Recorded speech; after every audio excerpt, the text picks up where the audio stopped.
Let's cut straight across live to Priyanka Gandhi Vadra on the political face-off that is going on. Listen in when it comes to those migrants. There's a big political face-off on. Listen into what she has to say.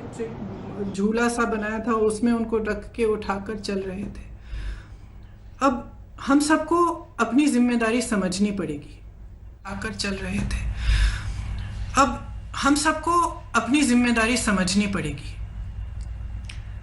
ये सिर्फ भारत के लोग नहीं हैं, ये भारत के वो लोग हैं जो भारत की रीढ़ की हड्डी हैं, जिन्होंने ये इमारतें बनाई जिनमें हम रह रहे हैं, जिनके खून और पसीनों से ये देश चलता है। हम सब की जिम्मेदारी है इनके प्रति, मेरी है, आपकी है, सरकार की है, हर राजनीतिक दल की है। इसलिए मैं समझती हूँ कि ये राजनीति करने का समय नहीं है। बहुत ही स्पष्ट हूँ कि हर राजनीतिक दल अपने राजनीतिक परहेजों को दूर करते हुए सकारात्मक भाव से, सेवा भाव से लोगों की मदद में शामिल हों। तो उत्तर प्रदेश की जो कांग्रेस पार्टी है, इसी भावना को लेकर जैसे ही लॉकडाउन की अनाउंसमेंट हुई, उसके अगले दिन हमने हर ज़िले में वॉलंटियर ग्रुप बनाए, जिसको हमने कांग्रेस के सिपाही का नाम दिया। इन वॉलंटियर ग्रुप्स के ज़रिए हमने हेल्पलाइन जारी करी हर ज़िले में, और दिन रात हम खाना राशन बांटने का काम कर रहे हैं। इसके अलावा हमने सांझी रसोइयाँ खोली। उसके अलावा हमने हाईवे की टास्क फोर्स बनवाए, जो हाईवे पे जो चल रहे हैं उनकी मदद के लिए है। तो तमाम ऐसे कार्य हमारे बड़े से बड़े लीडर और हमारे ग्रामीण स्तर के कार्यकर्ता, हमारे ज़िला स्तर के कार्यकर्ता अपने ही साधनों से ये काम दिन रात कर रहे हैं। और इस काम के ज़रिए हमने अब तक 67 लाख लोगों की मदद की है। उसमें से 60 लाख के करीब उत्तर प्रदेश में ही हैं, और 7 लाख लोग ऐसे हैं जो उत्तर प्रदेश के बाहर फंसे हुए थे, जिनको खाना राशन की ज़रूरत थी और जिनका वापस आने के लिए हम कोऑर्डिनेशन कर रहे हैं। हमारी एक सेंट्रल हेल्पलाइन भी है, उसके ज़रिए भी हम लगातार दिन रात कोऑर्डिनेशन करते हैं। तो हम मदद करना चाह रहे हैं। हमारी भावना शुरू से सकारात्मक रही है और सेवा का भाव हो रहा है। इसी भाव से हमने अपने सुझाव मुख्यमंत्री जी को दिए, और सकारात्मक रूप से ही दिए कि देखिए, आपको ठीक लगे तो आप ये चीज़ें कर लीजिए। जहाँ जहाँ हमें लगा कि वो कुछ अच्छा कर रहे हैं, हमने उनकी तारीफ भी की, हमने उसका स्वागत किया, उन कदमों का स्वागत भी किया। कुछ समय से हम कह रहे थे कि यूपी रोडवेज की जो बसें हैं उनको प्रवासी भाई बहनों के लिए उपलब्ध करा दीजिए, ताकि उनको जो पैदल चल रहे हैं वो बसों में बैठकर बसों में बैठकर सुरक्षित तरह से अपने घर गांव पहुंच पाए। तो हम काफ़ी समय से ये सुझाव दे रहे थे, ये मांग कर रहे थे। जब एक दिन कई हादसे हुए, कई एक्सीडेंट हुए, और हमने देखा कि यूपी की रोडवेज की जो बसें हैं वो अभी भी सक्रिय नहीं हुई हैं, तो हमने एक मुख्यमंत्री जी को एक चिट्ठी लिखी कि हम हजार बस को उपलब्ध करेंगे। गाज़ियाबाद और नोएडा बॉर्डर पर हम इन बसों को रोक देंगे, और आप अगर अनुमति देंगे इसके संचालन के लिए, तो जो प्रवासी भाई बहन दिल्ली और एनसीआर क्षेत्र से चल रहे हैं उनको हम इन बसों में बिठाकर अपने घर तक पहुंचा देंगे। तो अगले दिन मुख्यमंत्री जी ने ये ऐलान किया कि यूपी रोडवेज की 12,000 बसें हैं, इन्हीं का इस्तेमाल होगा और आपकी बसों की ज़रूरत नहीं है।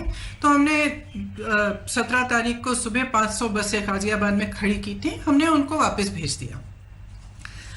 अगले दिन उनसे एक और चिट्ठी मिली कि आप अपनी लिस्ट दे दीजिए, और 1000 बस की आप लिस्ट दे दीजिए। उसमें चालक का नाम होना चाहिए, परिचालक का नाम होना चाहिए, फिटनेस सर्टिफिकेट वगैरह सब कुछ आदि होना चाहिए, ये हमारे पास पहुंचा दीजिए। तो हमने उनको धन्यवाद दिया कि आपने हमें अनुमति दी है बसों को चलाने के लिए, आपको हम लिस्ट उपलब्ध कर देंगे। तो 4-5 घंटों बाद हमने वह लिस्ट उपलब्ध कर दी।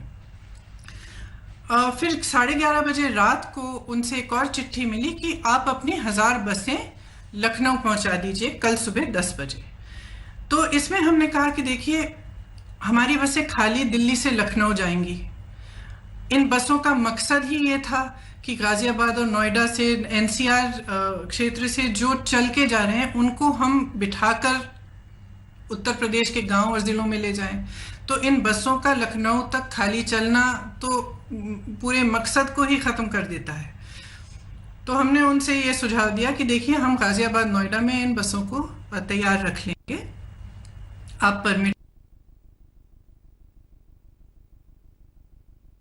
मैं इन चीज़ों में नहीं पढ़ना चाहती, और मैं लिस्ट में कुछ गलत नाम है, जो भी है, मैं इन चीज़ों में नहीं पढ़ना चाहती, और मैं सरकार पर सवाल भी नहीं उठाना चाहती। अगर उस लिस्ट में कुछ ऐसे नंबर हैं जो गलत है, कोई बात नहीं, उन नंबर हम एक नई लिस्ट भी उनको दे सकते हैं।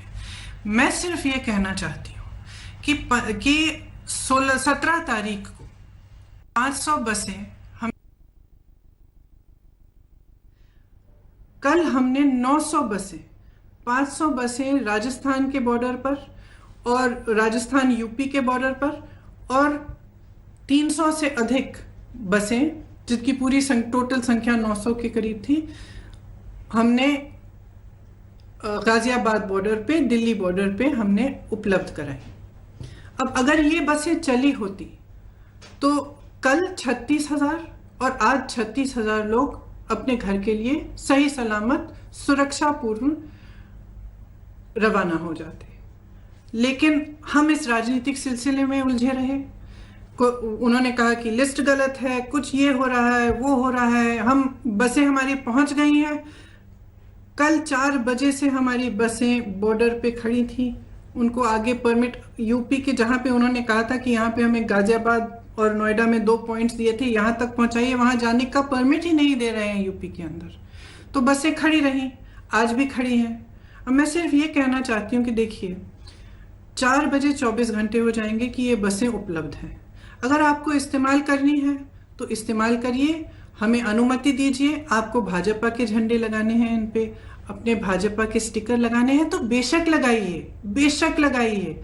आपको अगर कहना है कि आपने उपलब्ध कराई हैं तब भी कराइए, लेकिन इन बसों को चलने दें। क्योंकि जब तक हम इस राजनीतिक उलझन में पड़े रहे हैं ना, जब तक आप अजीब अजीब से बयान दे रहे हैं और तमाम इश्यूज उठा रहे हैं, तब तक हम कम से कम 92,000 लोगों को घर पहुंचा सकते थे, और वही 92,000 लोग आज धूप में चल रहे हैं, उनके सामने तमाम मुसीबतों को झेलते हुए चल रहे हैं। तो मैं सिर्फ मुख्यमंत्री जी से ये आग्रह करना चाहती हूँ, हमारी बसें वहाँ पे 4 बजे तक खड़ी हैं, आपको इस्तेमाल करनी है तो आप हमें परमिट दीजिए, अनुमति दीजिए कि हम उनका संचालन कर सकें। अगर आपको नहीं इस्तेमाल करनी है तो भी कोई बात नहीं, हम उनको वापस भेज देंगे। हमने 3 दिन पहले भी वापस भेज दिया था 500 बसों को, हम वापस भेज देंगे। जिस तरह से हम लोगों की मदद कर रहे हैं, जिस तरह से हमारे लोग हर ज़िले में, हर शहर में, हमारे कार्यकर्ता प्रवासी भाई बहनों के और लॉकडाउन और महामारी से जो पीड़ित लोग हैं उनकी मदद कर रहे हैं, उस तरह से हम करते रहेंगे। हमें कोई परवाह नहीं है कि आपकी बसें हैं या हमारी बसें, हम सिर्फ एक सेवा भाव से मदद करना चाह रहे थे। तो मैं कहना चाहती हूँ अपने ख़ास तौर से अपने प्रवासी भाई बहनों से जो इस संकट में हैं और जो पैदल चल के जा रहे हैं, कि कांग्रेस का एक एक कार्यकर्ता, एक एक नेता आपके साथ है। आप उत्तर प्रदेश के जिस ज़िले से, जिस शहर से गुजरेंगे, हमारे लोग आपको मिलेंगे, आपको खाना उपलब्ध करेंगे, आपके लिए पानी उपलब्ध करेंगे, आपकी कोई भी सुविधा की ज़रूरत हो वह उपलब्ध करेंगे। हमारी जो क्षमता है उससे हम पूरी तरह से आपको मदद करने की कोशिश करेंगे, और हम आपके साथ इस संकट में खड़े हैं। धन्यवाद। Hello everyone, this is Rahul Kamal here. Hope you enjoyed this video. For the latest news and analysis, like and subscribe the India Today YouTube channel, and don't forget to press the bell icon to stay updated.